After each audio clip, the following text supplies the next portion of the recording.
کرتے ہیں. میرے پاس ایک خاتون آئی, کہنے لگی کہ 50,000 روپیہ قرض لیا تھا تو سود پہ لیا تھا میں نے, اب 1.5 لاکھ روپیہ ہو گیا ہے, تو وہ وعدہ آ گیا تو میں دے نہیں پا رہی. تو ساتھ اس کا بچہ تھا اور وہ ٹانگوں سے معذور تھا, وہ منظر مجھے نہیں بھولتا.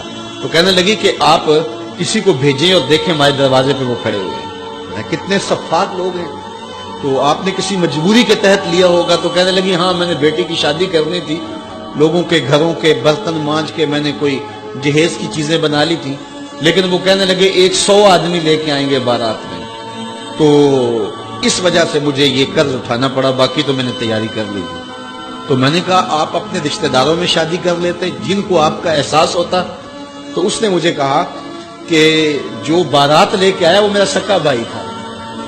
سکا بھائی اپنی اس بہن کے گھر اپنے بیٹے کو بیانے آ رہا ہے جس کا شوہر گھر کے برتن بھی بیچ کے نشہ کر لیتا ہے اور وہ لوگوں کے گھروں کے برتن مانج رہی ہے, اور وہ بھی کہہ رہا ہے میں 100 کا لشکر لے کے حملہ آور ہونا ہے.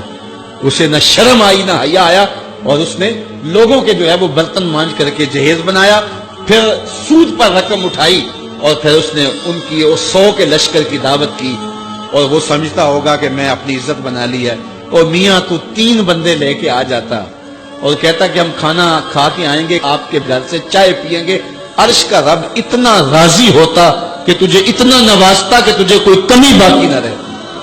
لیکن غریب بھی غریب پہ ظلم کر رہا ہے, امیر بھی امیر پہ ظلم کر رہا ہے. تو یہ رسمیں ختم ہونی چاہیے, اور یہ دنیا میں کسی خطے میں یہ بیماری نہیں ہے سوائے بر صغیر کے. اور وہ کیا, یہ جہیز, کہ باپ ساری زندگی کماتا رہتا ہے اور بیٹی کو دیتا ہے, پھر دوسری بیٹے کے لیے کماتا ہے, پھر تیسری بیٹی کے لیے کماتا ہے, اور ساری زندگی جو ہے وہ جہیز میں لٹا دیتا ہے. اور لوگ مطالبہ کرتے ہیں کہ ہمیں اتنا جہیز دیا جائے. پوری دنیا میں یہ کہیں نہیں ہوتا, نہ شرق میں نہ غرب میں, کہیں بھی نہیں, صرف بر صغیر.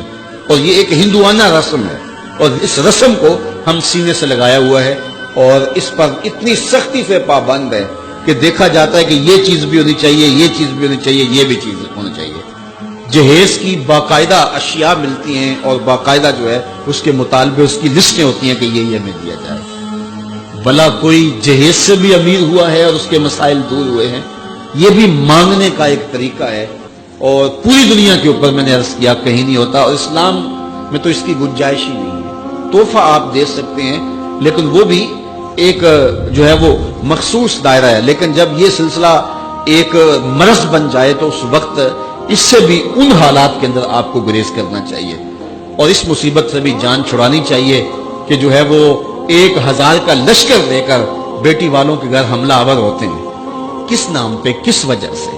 اور وہ لوگوں سے قرض اٹھاتے پھرتے ہیں. اور اس کے لیے ظاہر ہے جو بیٹیوں کے ماں باپ ہیں ان کے لیے اس کے خلاف جہاد کرنا بہت مشکل ہوگا. مشکل اس لیے ہوگا کہ لوگ کہیں گے یہ دینے کے لیے کہہ رہے ہیں, اور بیٹے والے جب مطالبہ کریں گے, بیٹی کو ایسے کوئی قبول نہیں کرتا, تو اگر کوئی جہیز کے بغیر بیٹی کا نکاح کرنا چاہے تو کون قبول کرے گا؟ اس کے لیے سب سے اہم ذمہ داری جو ہے وہ بیٹوں والوں کی ہے کہ وہ عزم کریں. میں نوجوانوں سے بھی مخاطب ہوں کہ وہ عزم کریں کہ ہم جب بھی مانگیں گے پیشانی سجدے میں رکھ کے اللہ سے مانگیں گے, اور ہم اپنے ہاتھوں پر اللہ کی دی ہوئی طاقت پہ بھروسہ کریں گے, خود کمائیں گے, سنگلاخ چٹانوں سے بھی اپنی ضرورت کو نکالیں گے. کسی غریب کی بیٹی سے یا امیر کی بیٹی سے جہیز نہیں مانگیں گے. جس نے بیٹی دے دی اس نے کیا باقی رکھا ہے؟